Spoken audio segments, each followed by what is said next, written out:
Thank you, thank you, thank you.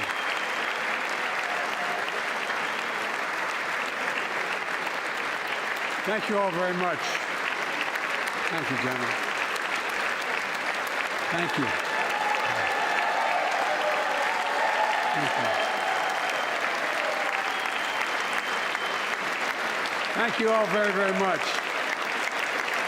Thank you. Please. Thank you so much. Madam Speaker, Madam Vice President, our First Lady and Second Gentleman, members of Congress and the Cabinet, Justices of the Supreme Court, my fellow Americans. Last year, COVID-19 kept us apart. This year, we're finally together again. Tonight,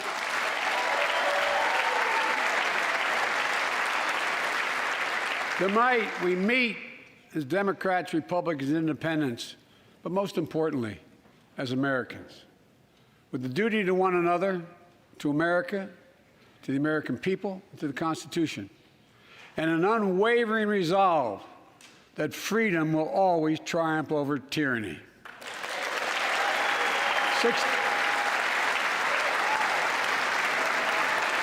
Thank you.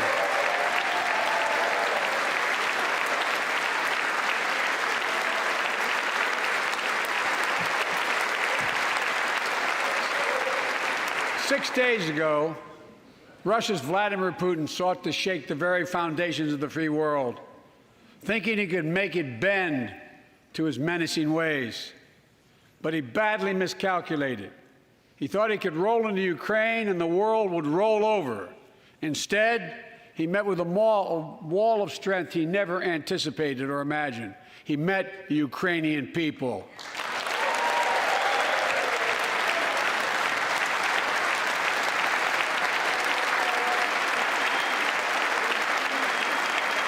President Zelensky,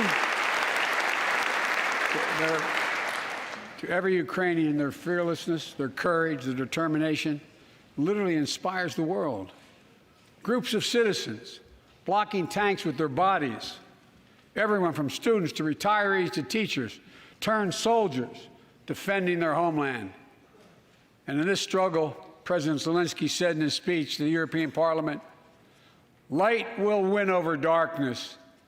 The Ukrainian ambassador to the United States is here tonight, sitting with the First Lady. Let each of us, if you're able to stand and send an unmistakable signal to the world of Ukraine. Thank you. Thank you, thank you, thank you.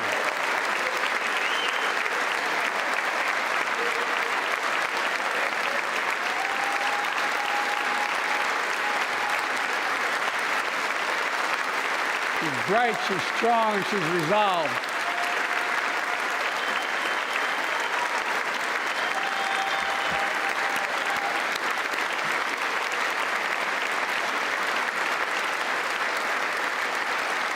Yes,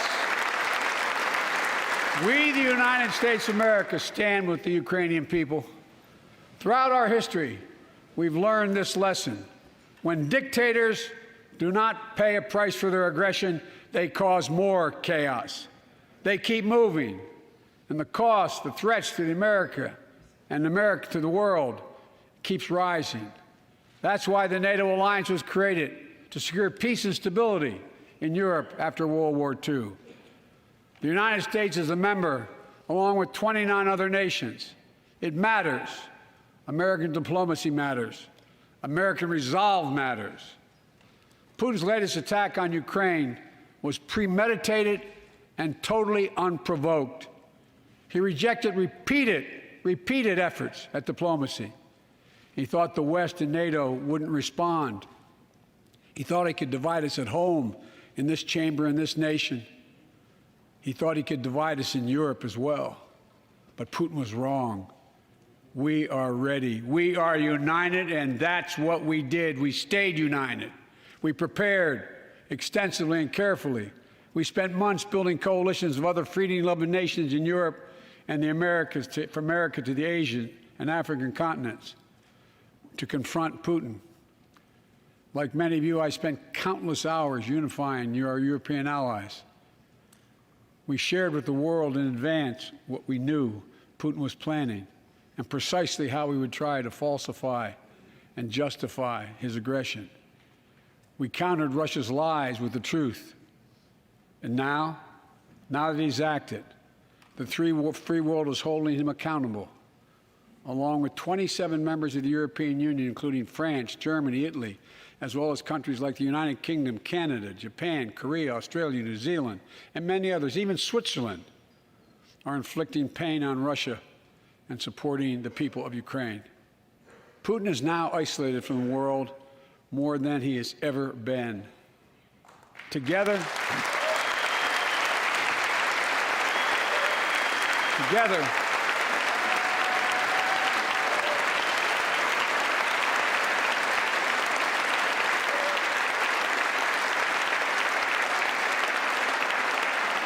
along with our allies, we are right now enforcing powerful economic sanctions. We're cutting off Russia's largest banks from the international financial system, preventing Russia's central bank from defending the Russian ruble, making Putin's $630 billion war fund worthless. We're choking Russia's access. To technology that will sap its economic strength and weaken its military for years to come. Tonight, I say to the Russian oligarchs and the corrupt leaders who bilked billions of dollars off this violent regime, no more. The United States, I mean it.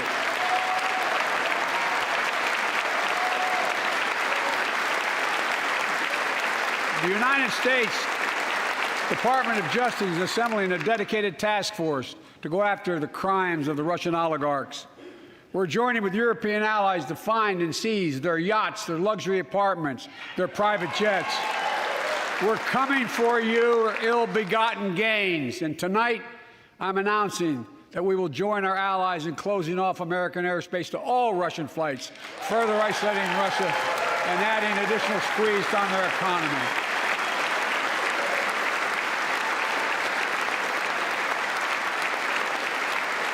He has no idea what's coming. The ruble has already lost 30% of its value. The Russian stock market has lost 40% of its value, and trading remains suspended. The Russian economy is reeling, and Putin alone is the one to blame. Together with our allies, we're providing support to the Ukrainians in their fight for freedom. Military assistance, economic assistance, humanitarian assistance.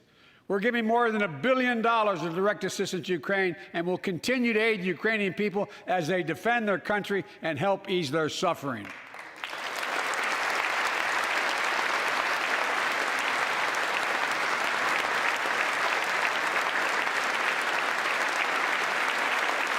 But let me be clear. Our forces are not engaged and will not engage in the conflict with Russian forces in Ukraine. Our forces are not going to Europe to fight Ukraine, but to defend our NATO allies in the event that Putin decides to keep moving west. For that purpose, we have mobilized American ground forces, air squadrons, ship deployments to protect NATO countries, including Poland, Romania, Latvia, Lithuania, and Estonia. And as I've made crystal clear, the United States and our allies will defend every inch of territory that is NATO territory with the full force of our collective power. Every single inch.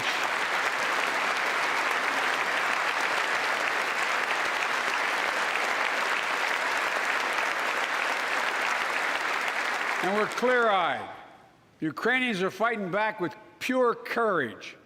But the next few days, weeks, and months will be hard on them.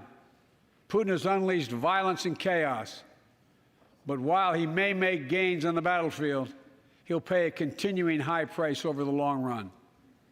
And a pound of Ukrainian people, the proud, proud people, pound for pound, ready to fight with every inch of energy they have. They've known 30 years of independence, have repeatedly shown that they will not tolerate anyone who tries to take their country backwards. To all Americans, I'll be honest with you, as I always promised I would be. A Russian dictator invading a foreign country has cost around the world. and I'm taking robust action to make sure the pain of our sanctions is targeted at the Russian economy, and that we use every tool at our disposal to protect American businesses and consumers. Tonight, I can announce the United States has worked with 30 other countries to release 60 million barrels of oil from reserves around the world. America will lead that effort, releasing 30 million barrels of our own strategic petroleum reserve.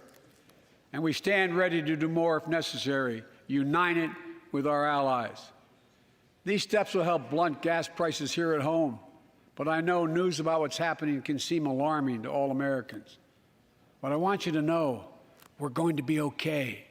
We're going to be okay. When the history of this era is written, Putin's war in Ukraine will have left Russia weaker and the rest of the world stronger.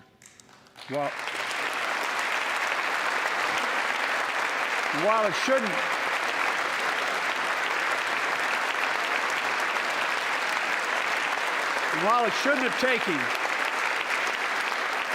have taken something so terrible for people around the world to see what's at stake, now everyone sees it clearly.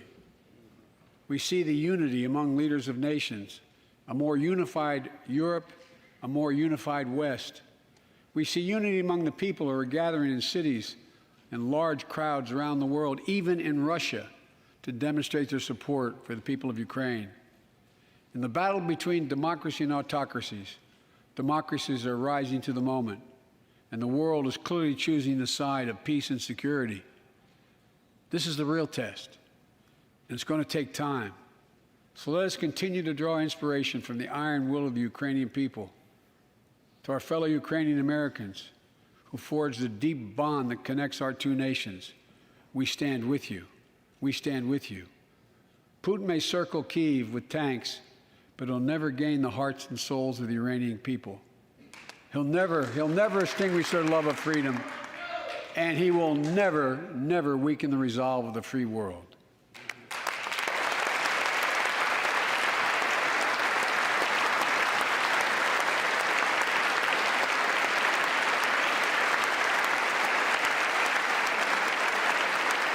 We meet tonight in an America that has lived through two of the hardest years this nation has ever faced.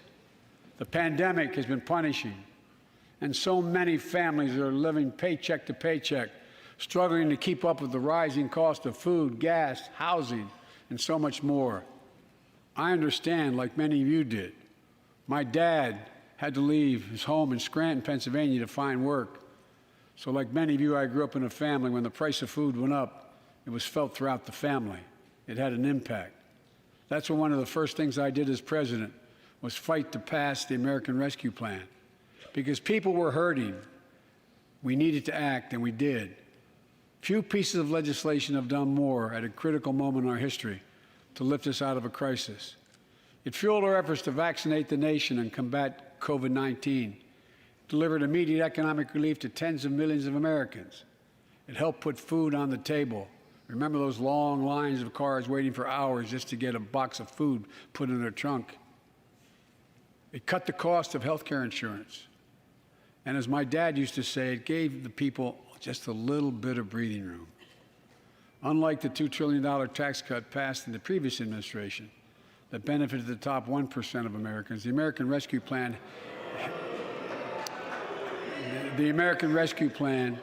helped working people and left no one behind. Folks,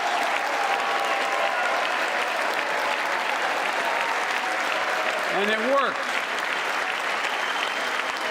It worked.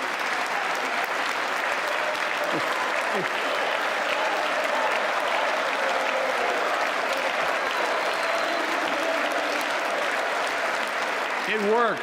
We created jobs, lots of jobs. In fact, our economy created over 6.5 million new jobs just last year.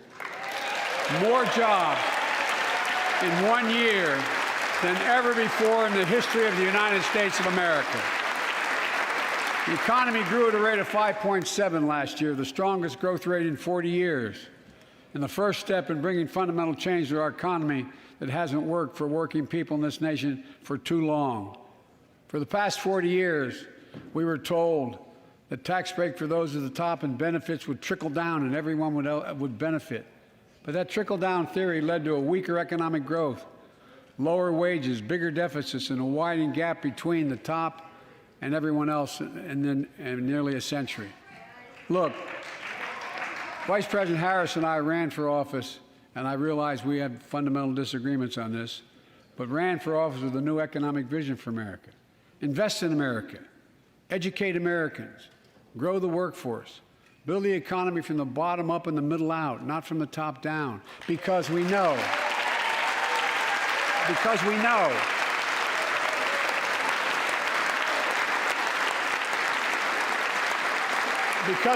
when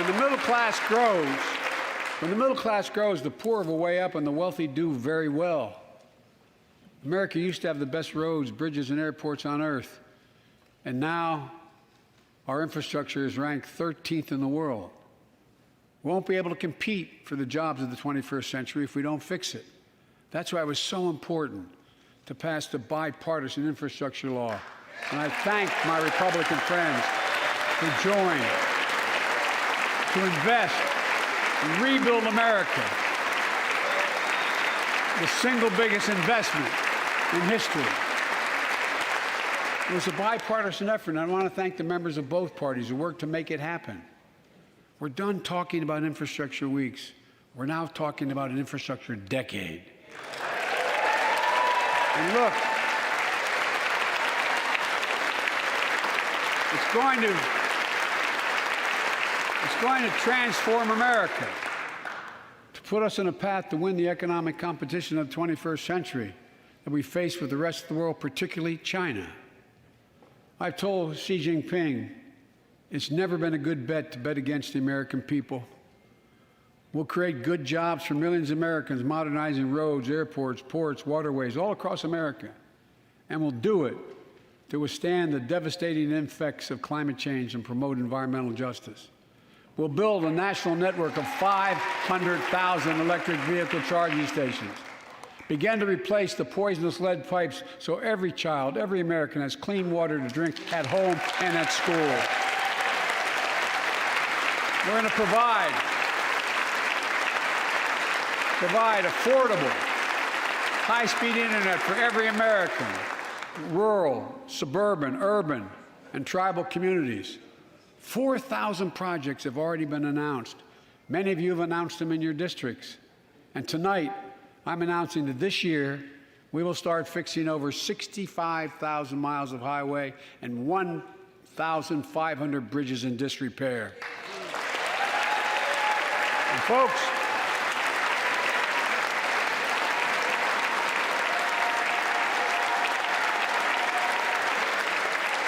when we use taxpayers' dollars to rebuild America, we're going to do it by buying America.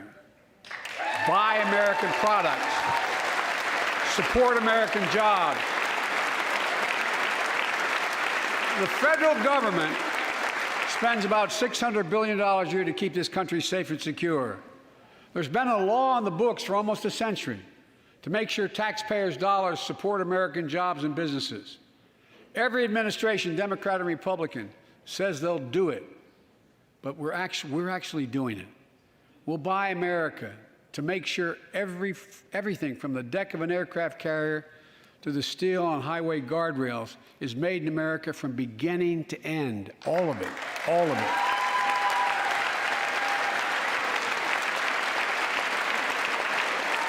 But folks, to compete for the jobs of the future, we also need a level playing field with China and other competitors. That's why it's so important to pass the Bipartisan Innovation Act sitting in Congress that will make record investments in emerging technologies and American manufacturing. We used to invest almost 2% of our GDP in research and development. We don't now. China is. Let me give you one example why it's so important to pass. If you travel 20 miles east of Columbus, Ohio, you'll find 1,000 empty acres of land. It won't look like much, but if you stop and look closely, you'll see a field of dreams. the ground on which America's future will be built. That's where Intel, the American company that helped build Silicon Valley, is going to build a $20 billion semiconductor megasite, up to 8 state-of-the-art factories in one place, 10,000 new jobs. And in those factories, the average job about $135,000 a year. Some of the most sophisticated manufacturing in the world to make computer chips the size of a fingertip that power the world in everyday lives, from smartphones, technology, the internet, technology that's yet to be invented. But that's just the beginning. Intel CEO Pat Gelsinger, who is here tonight, I don't know where Pat is. Pat, there you go, Pat, stand up.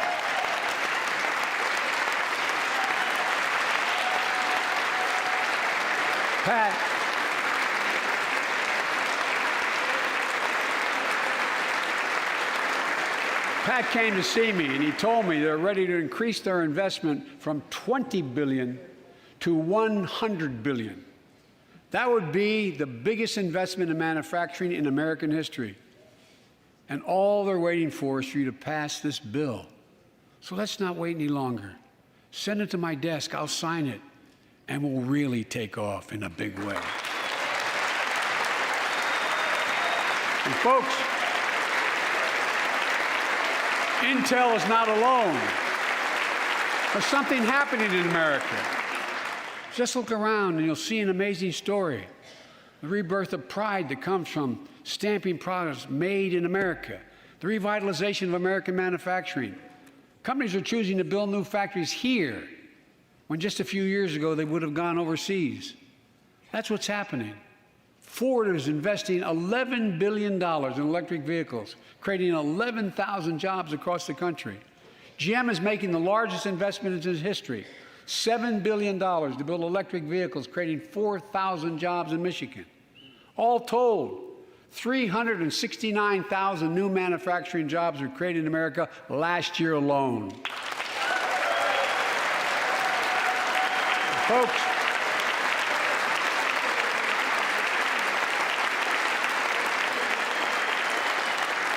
powered by people I've met like JoJo Burgess from generations of union steelworkers in Pittsburgh, who's here with us tonight. Where are you, JoJo? There you go. Thanks, buddy. As Ohio Senator Sherrod Brown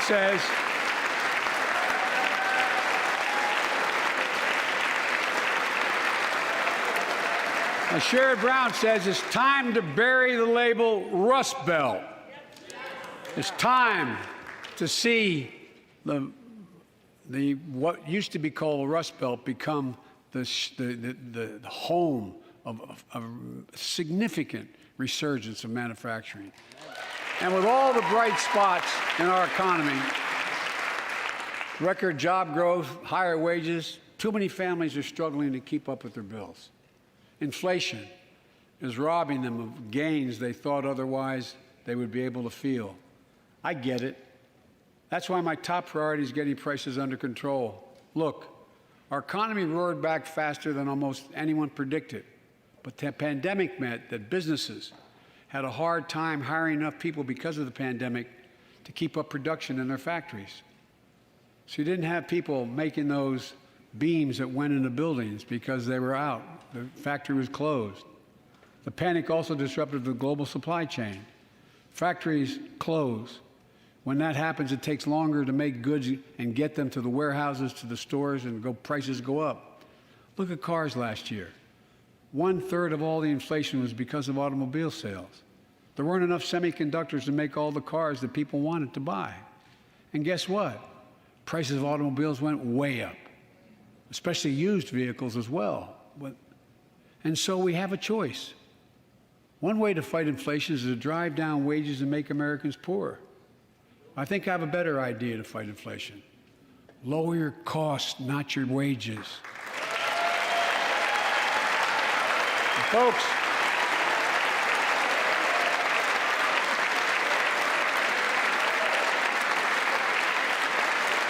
that means make more cars and semiconductors in America, more infrastructure and innovation in America, more goods moving faster and cheaper in America, more jobs where you can earn a good living in America.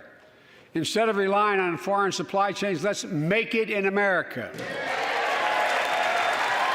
Look, economists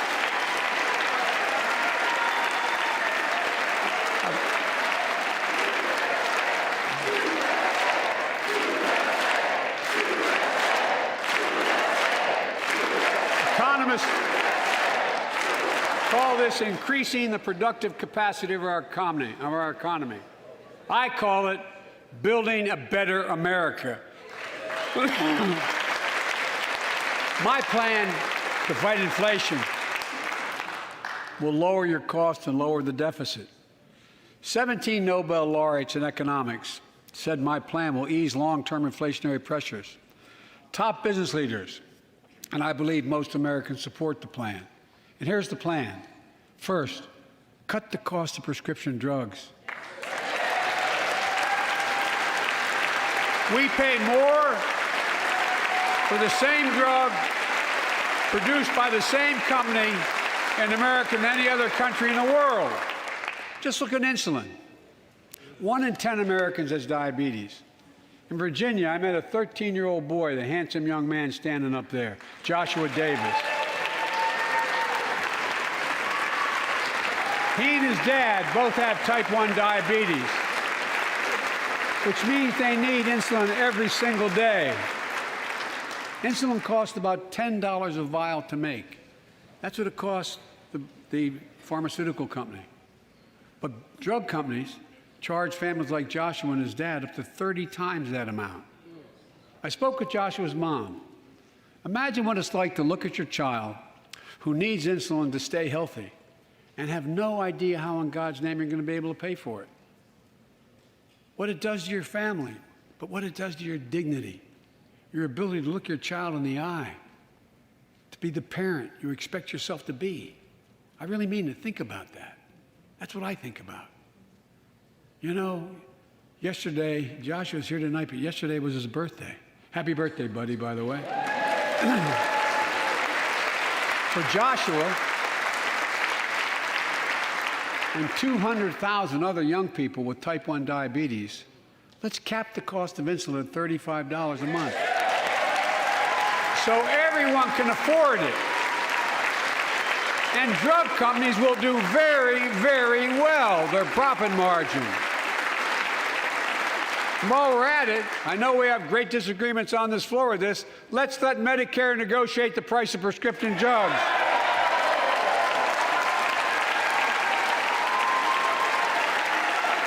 They already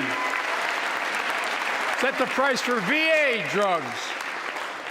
Look, the American Rescue Plan is helping millions of families with Affordable Care Act plans to save them $2,400 a year on their health premiums. Let's close the coverage gap and make these savings permanent. And second, let's cut energy costs for families, an average of $500 a year by combating climate change. Let's provide an investment tax credits to weatherize your home and your business, to be energy efficient and get a tax credit for it. Double America's clean energy production in solar, wind, and so much more. Lower the price of electric vehicles, saving another $80 a month that you're not going to have to pay at the pump. Folks,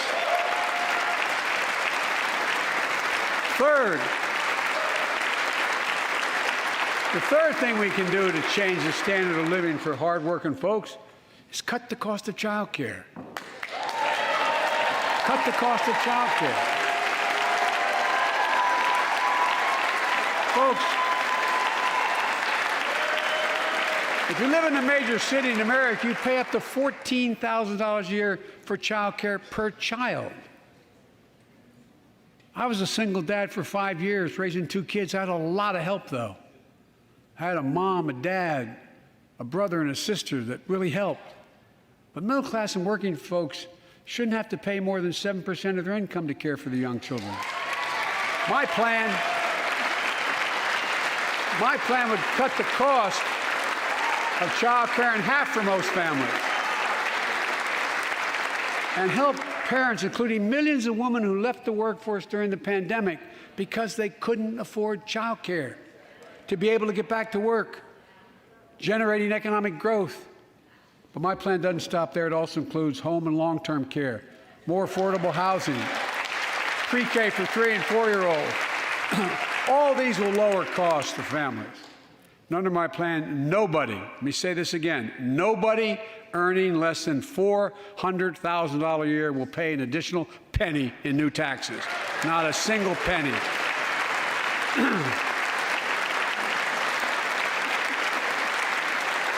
I may be wrong, but my guess is if we took a secret ballot in this floor, that we'd all agree that the present tax system ain't fair. We have to fix it. I'm not looking to punish anybody, but let's make corporations and wealthy Americans start paying their fair share. Look, last year,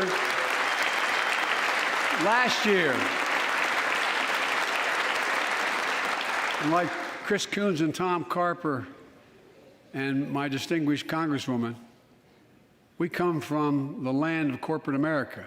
There are more corporations incorporated in America than every other state in America combined. And I still won 36 years in a row. The point is, even they understand they should pay just a fair share. Last year, 55 of the Fortune 500 companies earned $40 billion in profit and paid zero in federal taxes. Now look, it's not fair. That's why I proposed a 15% minimum tax rate for corporations. And that's why in the G7 and other meetings overseas, we're able to put together, I was able to be somewhat helpful, 130 countries agree on a global minimum tax rate. So companies can't get out of paying their taxes at home by shipping jobs and factories overseas. It'll raise billions of dollars. That's why I propose closing loopholes for the very wealthy who pay a lower tax rate than a teacher and a firefighter. So that's my plan, but we'll go in more detail later. We will grow the economy, lower the cost of families. So what are we waiting for? Let's get this done. We all know we've got to make changes. Folks,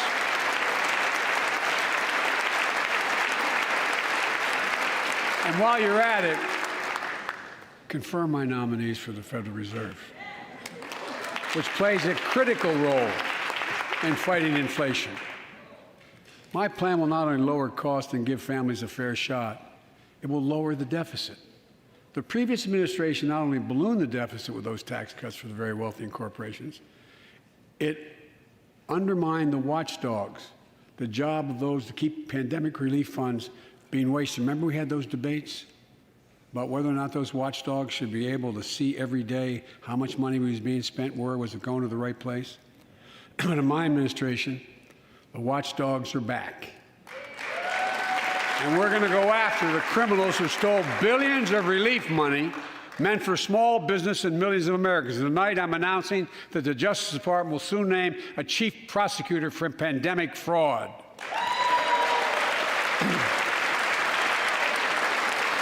And look,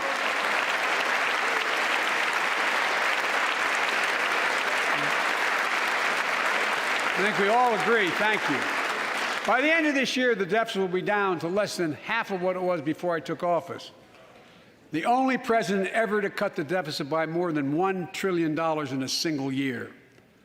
Lowering your cost also meant demanding more competition. I'm a capitalist, but capitalism without competition is not capitalism. Capitalism without competition is exploitation. It drives up profits. And corporations have to compete. Their profits go up and your prices go up when they don't have to compete. Small businesses and family farmers and ranchers, I need not tell some of my Republican friends from those states. Guess what? You got 4 basic meat packing facilities. That's it. You play with them or you don't get to play at all. And you pay a hell of a lot more. A hell of a lot more because there's only 4. See what's happening with ocean carriers moving goods in and out of America. During the pandemic, about half a dozen or less foreign-owned companies raised prices by as much as 1,000% and made record profits. Tonight, I'm announcing a crackdown on those companies overcharging American businesses and consumers. And folks,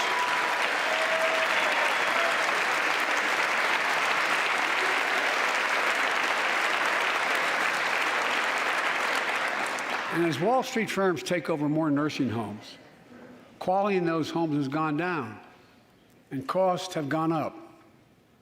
That ends on my watch. Medicare is going to set higher standards for nursing homes and make sure your loved ones get the care they deserve and that they inspect and they will look at closely. We're also going to cut costs to keep the economy going strong and giving workers a fair shot, provide more training and apprenticeships, hire them based on skills, not just their degrees. Let's pass the Paycheck Fairness Act and paid leave. Raise the minimum wage to $15 an hour and extend the child tax credit so no one has to raise a family in poverty. Let's increase Pell Grants, increase our historic support for HBCUs, and invest in what Jill, our First Lady who teaches full-time, calls America's best-kept secret, community colleges. Look, let's pass the PRO Act. When a majority of workers want to form a union, they shouldn't be able to be stopped. When we invest in our workers and we build an economy from the bottom up and the middle out together, we can do something we haven't done in a long time, build a better America. For more than 2 years, COVID has impacted every decision in our lives and the life of this nation. And I know you're tired, frustrated, and exhausted. That doesn't even count the close to 1 million people who sit at a dining room table or a kitchen table and look at an empty chair because they lost somebody. But I also know this, because of the progress we've made, because of your resilience and the tools that we have been provided by this Congress, tonight I can say we're moving forward safely back to more normal routines. We've reached a new moment in the fight against COVID-19, where severe cases are down to a level not seen since July of last year. Just a few days ago, the Center for Disease Control and Prevention issued a new mask guidelines. Under the new guidelines, most Americans and most of the country can now go mask-free. And based on projections, more of the country will reach a point across the next couple of weeks. And thanks to the progress we've made in the past year, COVID-19 no longer need control our lives. I know some are talking about living with COVID-19, but tonight I say that we never will just accept living with COVID-19. We'll continue to combat the virus as we do other diseases. And because this virus mutates and spreads, we have to stay on guard. And here are 4 common sense steps as we move forward safely, in my view. First, stay protected with vaccines and treatments. We know how incredibly effective vaccines are. If you're vaccinated and boosted, you have the highest degree of protection. And we'll never give up on vaccinating more Americans. Now, I know parents with kids under 5 are eager to see their vaccines authorized for their children. Scientists are working hard to get that done. We'll be ready with plenty of vaccines if and when they do. We're all ready. We are also ready with antiviral treatments. If you get COVID-19, the Pfizer pill reduces your chances of ending up in the hospital by 90%. I've ordered more pills than anyone in the world has. Pfizer is working overtime to get us 1 million pills this month and more than double that next month. And now we're launching the Test to Treat initiative. So people can get tested at a pharmacy, and if they prove positive, receive the antiviral pills on the spot at no cost. And folks, if you're immunocompromised or have some other vulnerability, we have treatments and free high-quality masks. We're leaving no one behind or ignoring anyone's needs as we move forward. On testing, we've made hundreds of millions of tests available, and you can order them for free to your doorstep. And we've already ordered free tests. If you already ordered free tests tonight, I'm announcing you can order another group of tests. Go to covidtest.gov starting next week, and you can get more tests. Second, we must prepare for new variants. Over the past, we've gotten much better at detecting new variants. If necessary, we'll be able to develop new vaccines within 100 days instead of maybe months or years. And if Congress provides the funds we need, we'll have new stockpiles of tests, masks, pills ready if needed. I can't promise a new variant won't come, but I can promise you we'll do everything within our power to be ready if it does. Third,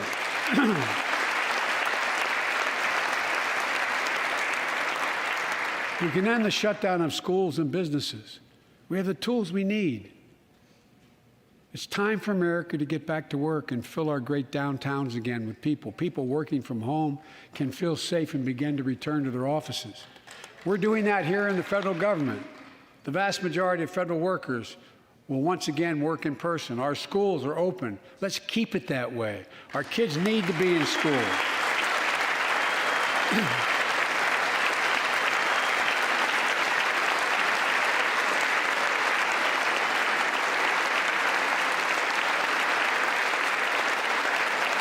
With 75% of adult Americans fully vaccinated and hospitalizations down by 77%, most Americans can remove their masks and stay in the classroom and move forward safely. We achieved this because we provided free vaccines, treatments, tests, and masks. Of course, continuing this costs money, so I'll not surprise you. I'll be back to see you all. And I'm going to soon send a request to Congress. The vast majority of Americans have used these tools and may want again. We may need them again, so I expect Congress, and I hope you'll pass that quickly. Fourth, we'll continue vaccinating the world. We've sent 475 million vaccine doses to 112 countries, more than any nation on earth. We won't stop because you can't build a wall high enough to keep out a vaccine. The vaccine can stop the spread of these diseases. You know, we've lost so much in COVID-19. Time with one another. The worst of all, the loss of life. Let's use this moment to reset. So stop looking at COVID as a partisan dividing line. See it for what it is, a god-awful disease.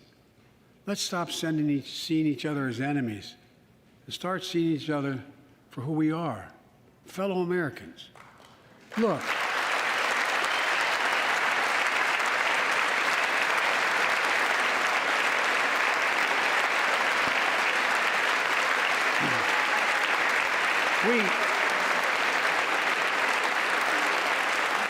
we can't change how divided we've been. It was a long time in coming. But we can change how to move forward on COVID-19 and other issues that we must face together. I recently visited New York City Police Department days after the funerals of Officer Wilbur Mora and his partner, Officer Jason Rivera. They were responding to a 9/11 call when a man shot and killed them with a stolen gun. Officer Moore was 27 years old. Officer Rivera was 22 years old. Both Dominican Americans who grew up in the same streets that they later chose to patrol as police officers. I spoke with their families, and I told them that we were forever in debt for their sacrifices and will carry on their mission to restore the trust and safety of every community deserves. Like some of you that have been around for a while, I've worked with you on these issues for a long time. I know what works. Investigating crime prevention and community policing, cops who walk the beat, who know the neighborhood, and who can restore trust and safety. Let's not abandon our streets or choose between safety and equal justice. Let's come together and protect our communities, restore trust, and hold law enforcement accountable. That's why the Justice Department has required body cameras, banned chokeholds, and restricted no-knock warrants for its officers. That's why the American Rescue Plan that you all provided $350 billion that cities, states, and counties can use to hire more police, invest in more proven strategies.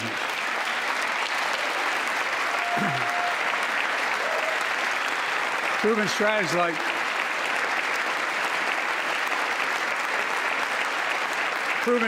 like community violence interruption, trusted messengers, breaking the cycle of violence and trauma, and giving young people some hope. We should all agree the answer is not to defund the police. It's to fund the police. Fund them. Fund them.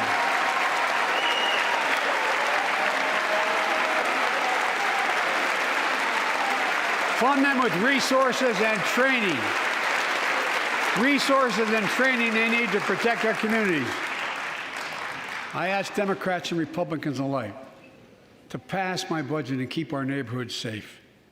And we'll do everything in my power to crack down on gun trafficking of ghost guns that you can buy online, assemble at home, no serial numbers, can't be traced. I ask Congress to pass proven measures to reduce gun violence. Pass universal background checks. Why should anyone on the terrorist list be able to purchase a weapon? Why? Why? And folks, ban assault weapons with high-capacity magazines that hold up to 100 rounds. You think the deer are wearing Kevlar vests? Look, repeal the liability shield that makes gun manufacturers the only industry in America that can't be sued. The only one. Imagine had we done that with the tobacco manufacturers. These laws don't infringe on the Second Amendment. They save lives. The most fundamental right in America is the right to vote and have it counted. And look, it's under assault. In state after state, new laws have been passed. Not only to suppress the vote, we've been there before, but to subvert the entire election. We can't let this happen. Tonight, I call on the Senate to pass the Freedom to Vote Act, pass the John Lewis Act, Voting Rights Act. And while you're at it, pass the Disclose Act so Americans know who's funding our election. Look, tonight, I'd like to honor someone who dedicated his life to serve this country. Justice Breyer, an Army veteran, constitutional scholar, retiring Justice of the United States Supreme Court. Justice Breyer, thank you for your service. Thank you, thank you, thank you. I mean it. Get up, stand, let them see you. Thank you.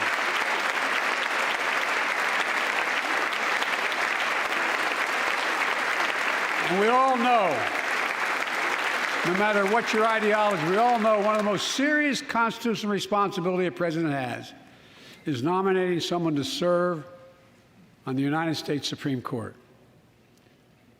As I did 4 days ago, I've nominated the Circuit Court of Appeals, Ketanji Brown Jackson, one of our nation's top legal minds, who will continue in Justice Breyer's legacy of excellence.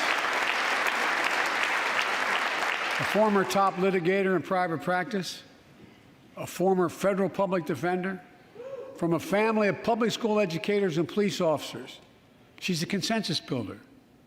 Since she's been nominated, she's received a broad range of support, including the Fraternal Order of Police and former judges supported by Democrats and Republicans. Folks, if we're to advance liberty and justice, we need to secure our border and fix the immigration system.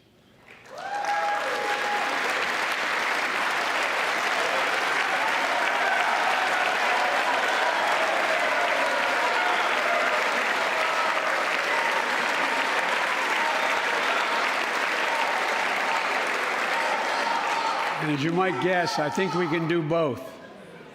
At our border, we've installed new technology like cutting-edge scanners to better detect drug smuggling.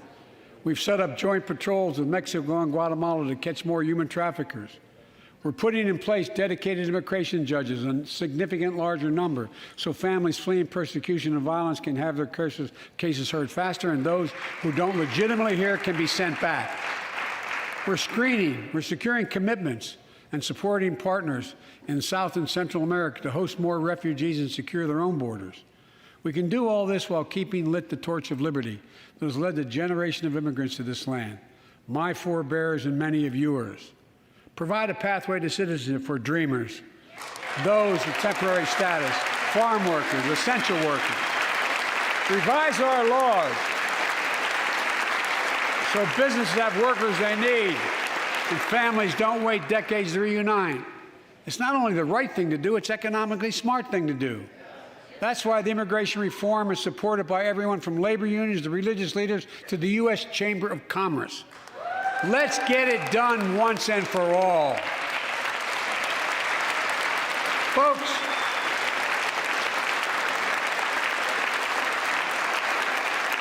advancing liberty and justice also requires protecting the rights of women. The constitutional right affirmed by Roe v. Wade, standing precedent for half a century, is under attack as never before. If you want to go forward, not backwards, we must protect access to health care, preserve a woman's right to choose, and continue to advance maternal health care for all Americans. And folks, for our LGBTQ plus Americans, let's finally get the Bipartisan Equality Act to my desk. The onslaught of state laws targeting transgender Americans and their families, it's simply wrong. And I said last year, especially to our younger transgender Americans, I'll always have your back as your president so you can be yourself and reach your God-given potential. Folks,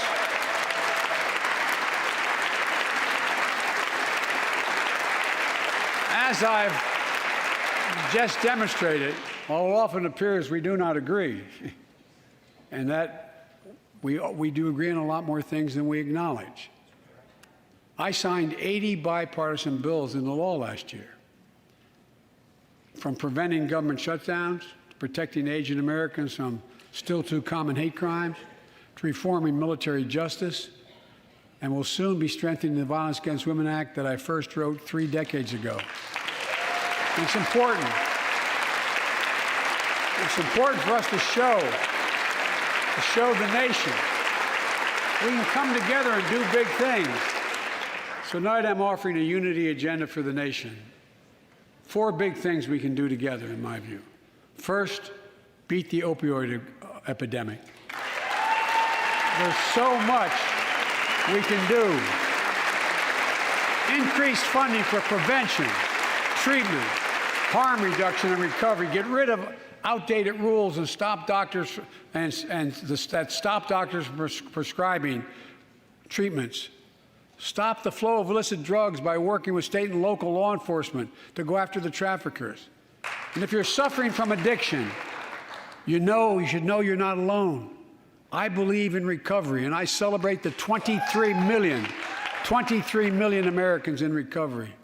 Second, let's take on mental health, especially among our children whose lives and education have been turned upside down. The American Rescue Plan gave schools money to hire teachers and help students make up for lost learning. I urge every parent to make sure your school does just that. They have the money. We can all play a part. Sign up to be a tutor or a mentor. Children were also struggling before the pandemic: bullying, violence, trauma, and the harms of social media. As Frances Haugen, who is here tonight with us, has shown, we must hold social media platforms accountable for the national experiment they're conducting on our children for profit.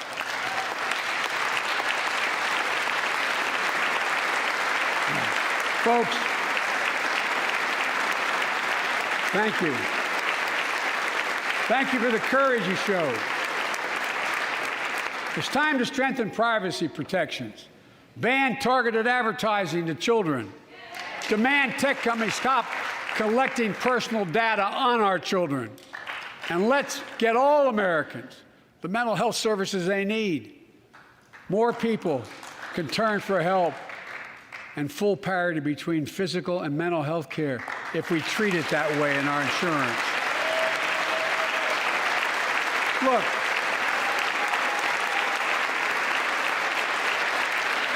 The third piece of that agenda is support our veterans. Veterans are the backbone and the spine of this country. They're the best of us. I've always believed that we have a sacred obligation to equip those we send to war and care for those and their family when they come home. My administration is providing assistance in job training, housing, and now helping lower-income veterans get VA care debt-free. And our troops in Iraq and Afghanistan have faced many dangers, one being stationed at bases breathing in toxic smoke from burn pits. Many of you have been there. I've been in and out of Iraq and Afghanistan over 40 times. These burn pits that incinerate waste, the waste of war, medical and hazardous material, jet fuel, and so much more. And they come home, many of the world's fittest and best trained warriors in the world. Never the same. Headaches, numbness, dizziness. A cancer that would put them in a flag-draped coffin. I know. One of those soldiers was my son, Major Bo Biden. I don't know for sure if the burn pit that he lived near, that his hooch was near in Iraq and earlier than that in Kosovo, is the cause of his brain cancer, the disease of so many other troops. But I am committed to find out everything we can, committed to military families like Danielle Robinson from Ohio, the widow of Sergeant First Class Heath Robinson. He was born a soldier, Army National Guard, combat medic in Kosovo and Iraq, stationed near Baghdad, just yards from burn pits the size of football fields. Danielle is here with us tonight. They loved going to Ohio State football games.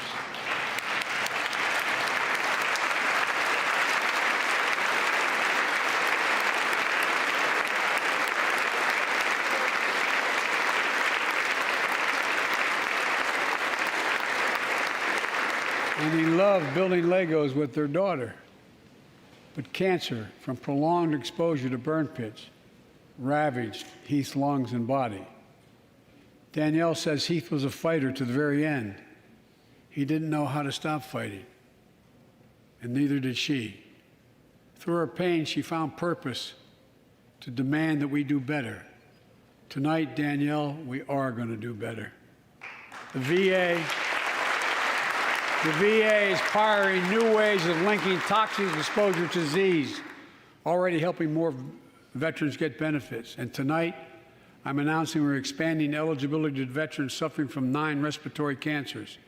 I'm also calling on Congress to pass a law to make sure veterans devastated by toxic exposure in Iraq and Afghanistan finally get the benefits and the comprehensive health care they deserve.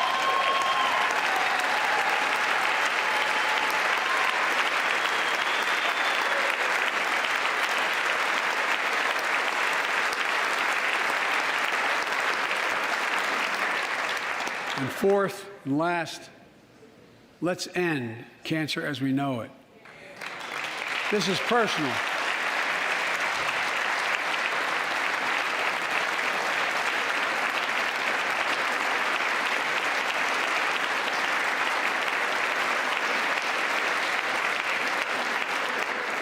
This is personal to me and to Jill and to Kamala and so many of you.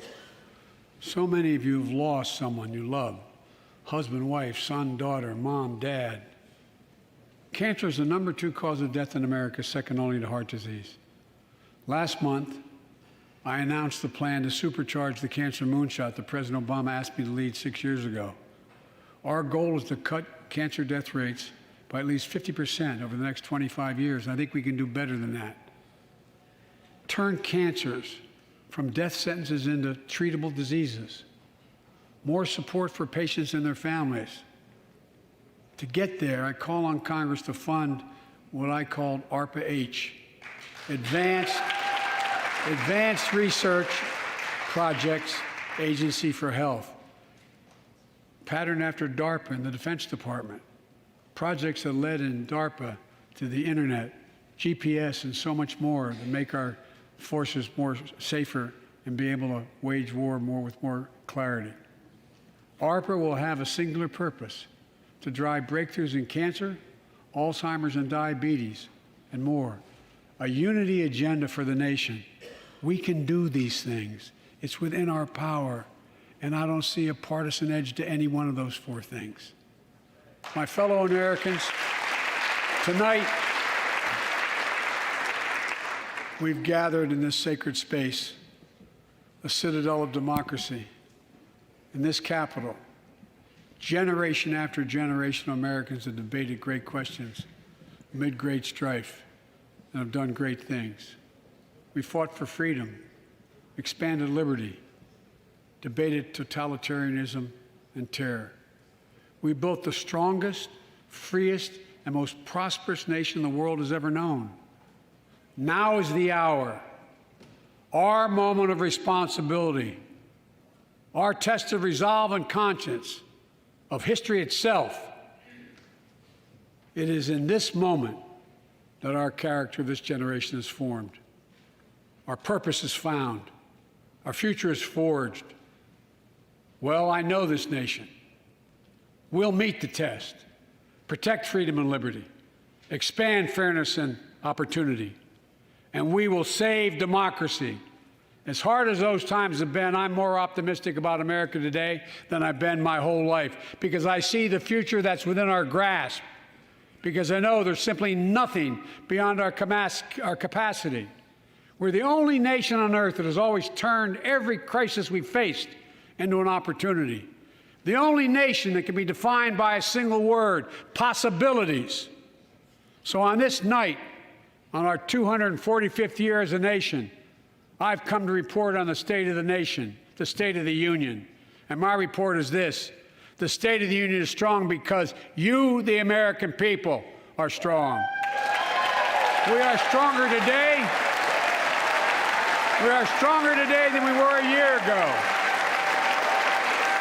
And we'll be stronger a year from now than we are today. This is our moment to meet and overcome the challenges of our time. And we will, as one people, one America, the United States of America. God bless you all, and may God protect our troops. Thank you. Go get him.